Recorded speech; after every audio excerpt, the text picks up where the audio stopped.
If your players have ever said, "These guys again?" boy, have I got some monsters for you. If you've been running D&D or really any TTRPG for any length of time, this may have happened to you. Sometimes, as in the case of Tucker's Kobolds, it's because you ran them so well your players are terrified of them. But more often than not, it's because we tend to keep going back to the same enemies. Hey there, adventurers. My name is Judd, and this is Short Rest Studios, where we believe fun builds community. Every DM has their favorite monsters, the ones you've had a lot of fun with, or you're comfortable running, or the genuine classics that everyone goes back to. But the three monsters I'm talking about today are among the ones in the monster manual that just don't get the love they deserve. If you run these bad boys right, and I'll give you some tips for doing just that, they will surprise your players. First up, Myconids. Just for sheer weirdness, Myconids are some of my favorite D&D monsters. They're basically anthropomorphic fungi, intelligent walking mushrooms from the Underdark. They're lawful neutral and they hate violence, so they're not looking for a fight, though they will fight if they need to. They live in colonies that consist of groups called circles that in turn consist of 20 or so Myconids each. They live communally and they're presided over by a sovereign, the largest Myconid in the colony. They have a special kind of spore called rapport spores, which I hate saying because it rhymes, that can join them into a group consciousness. And then there's another spore that induces what the 2014 Monster Manual calls a shared dream that provides entertainment and social interaction. So what I'm trying to say is the mushrooms are sampling their own product. Those rapport spores also help the Myconids communicate telepathically with other sentient creatures in a 20-foot radius. In fact, any sentient creatures exposed to them can share thoughts over a distance of 30 feet. That can make for some fun role-playing. For DM tips, I'm going to focus on the adult Myconid from the 2014 Monster Manual. Let's break down their stats. Myconids are average in strength and dex. They get a little bump in con and wisdom. And they will not be winning any popularity contests with that 7 charisma. Their distress spores notify all other Myconids within 240 feet when they take damage, and sun sickness gives them disadvantage on ability checks, attack rolls, and saving throws when they're in sunlight, which will kill them after an hour. They can take 3 types of actions. They can attack with their fists for 2d4 bludgeoning and 2d4 poison damage. 3 times a day, they can use pacifying spores, which stun one creature they can see within 5 feet for 1 minute on a failed DC 11 con save. The target can roll the save again at the end of each turn, ending the effect on a success. Finally, they can use their rapport spores. Let's say your party enters a cavern and encounters a small group of adult Myconids. The Myconids ignore them unless they're a bunch of murder hobos and decide to attack, or they cause too much chaos in the immediate vicinity, in which case the Myconids will eventually attack. Your fighter takes a swing at one of them. She misses, but the walking fungus sprays her with pacifying spores. She rolls a 10 on her con save, and she's stunned. Your barbarian takes a chunk out of one with his great axe. The creature sprays him with pacifying spores, but he rolls a 15 and remains in the fight. The Myconids are slow, but they'll take advantage of the darkness if they can. Combat continues this way, with the Myconids using those pacifying spores sparingly.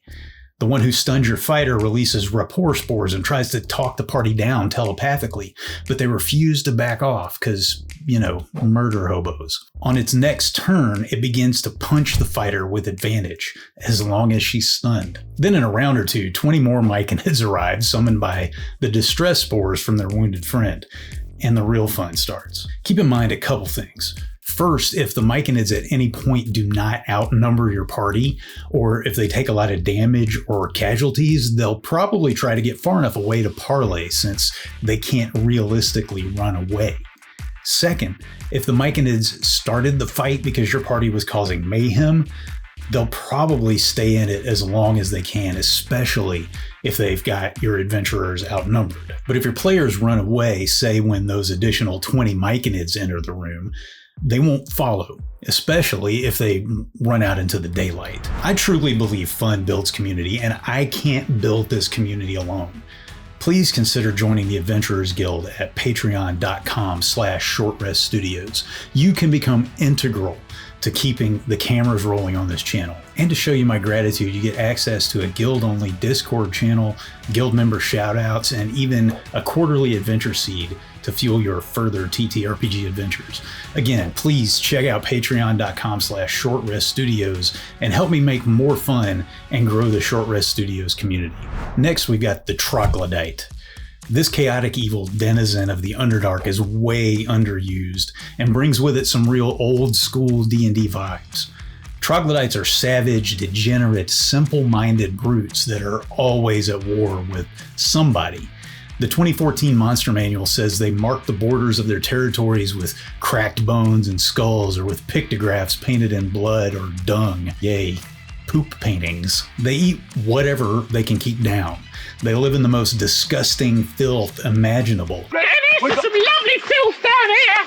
They're always looking for food and take sadistic pleasure in hunting intelligent creatures. They're merciless. Troglodytes are communal, led by the toughest member of their pack, but the second that leader shows weakness, well, they eat it. They're scavengers who love metal weapons and armor so much that a fight over a single longsword could tear a tribe apart.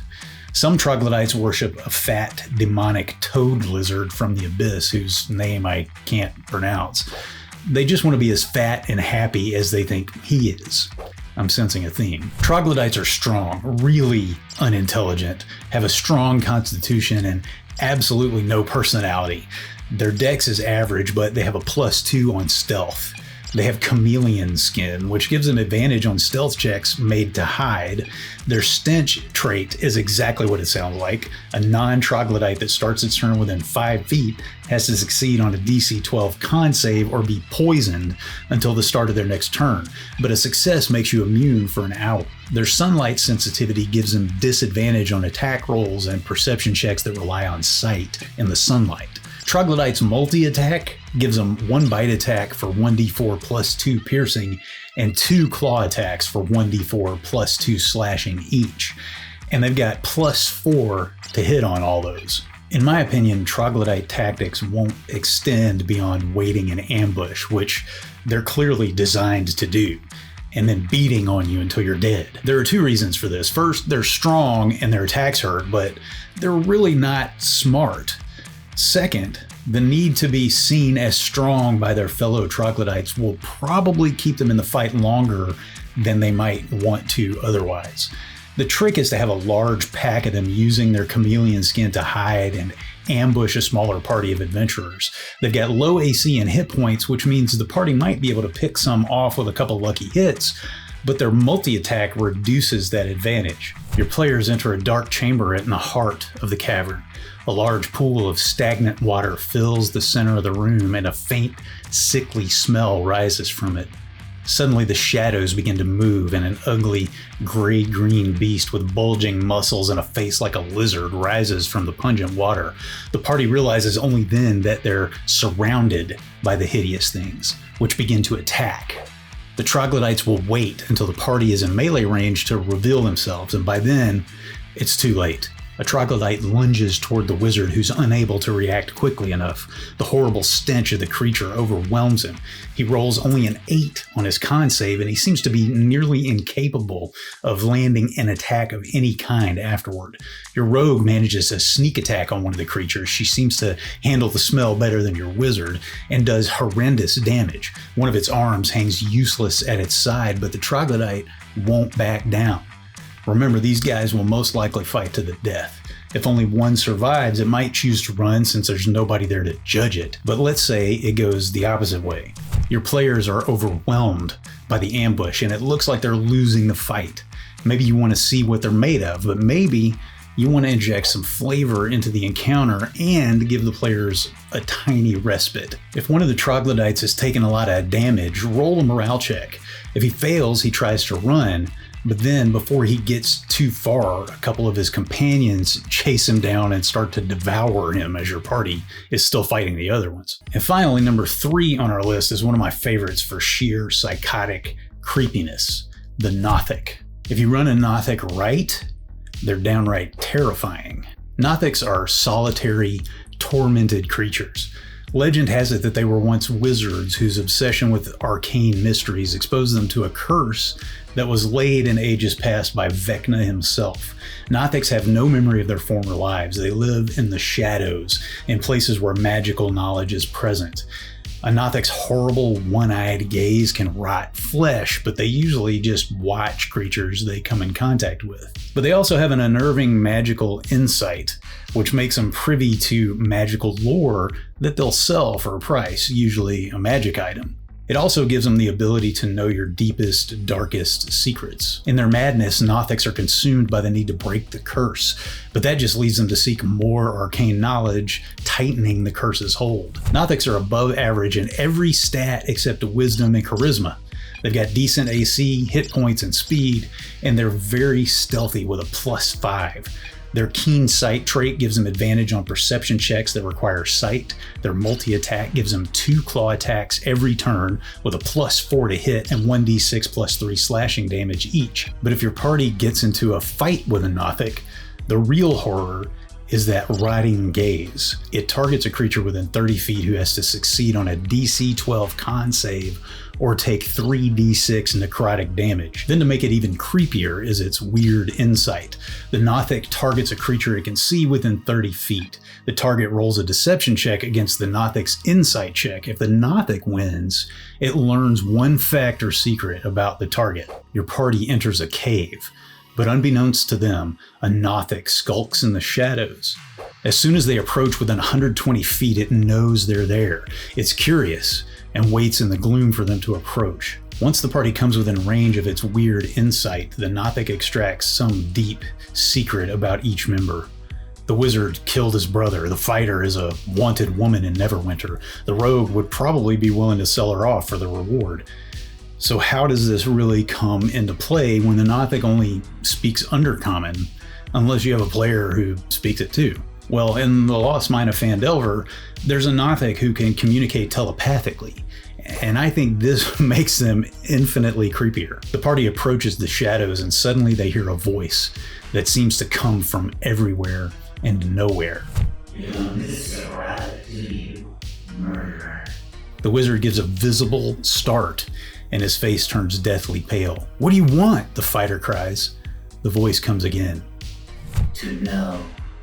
From the shadows, a creature partly emerges, spiky, scaly, vaguely humanoid, and with one glowing green eye. Still maintaining its distance, it turns that horrible eye on the fighter. The creature's mouth, full of needle-like teeth, does not move as it says, "If your friends knew your secret." It laughs. "Well, the reward might be difficult to resist." The fighter, who's smarter than she looks, realizes that somehow whatever this creature is, it knows things it shouldn't. She rushes it with her sword drawn. If the Nothic wins initiative, it will use its rotting gaze on the first adventurer to enter that 30-foot range. So as the fighter rushes forward, a beam of sickly green light emanates from the monster's eye. Where it touches the fighter, the skin begins to rot, leaving putrescent gaps in her flesh. It retreats into the shadows. The Nothic doesn't really want to fight. It will dodge and move to stay in cover and fight from a distance with its rotting gaze. It only uses the claw attack if the PCs corner it. It's by far more interested in trading knowledge. Give it a key clue. Maybe a side quest for a magic item would be in order for the players to buy this knowledge from the Nothic. If they decide to attack, however, they'll realize pretty soon how dangerous this thing is. And since it wants to stay at a distance, that may actually give them a chance to at least try to restart the conversation and make a deal. Those are 3 of my favorite underrated Dungeons & Dragons monsters. I'd love it if you would share some of yours in the comments. Who knows, maybe I'll do a video about those next. If you enjoyed this video and want more of this kind of content, like, subscribe, hit that notification bell, and consider supporting the channel by joining the Adventurers Guild at patreon.com/shortreststudios or by hitting the join button under the video. There's one mechanic that'll make your combat encounters less predictable and more fun. I mentioned it today, but check out this video to find out more. I'll see you next time on Short Rest Studios.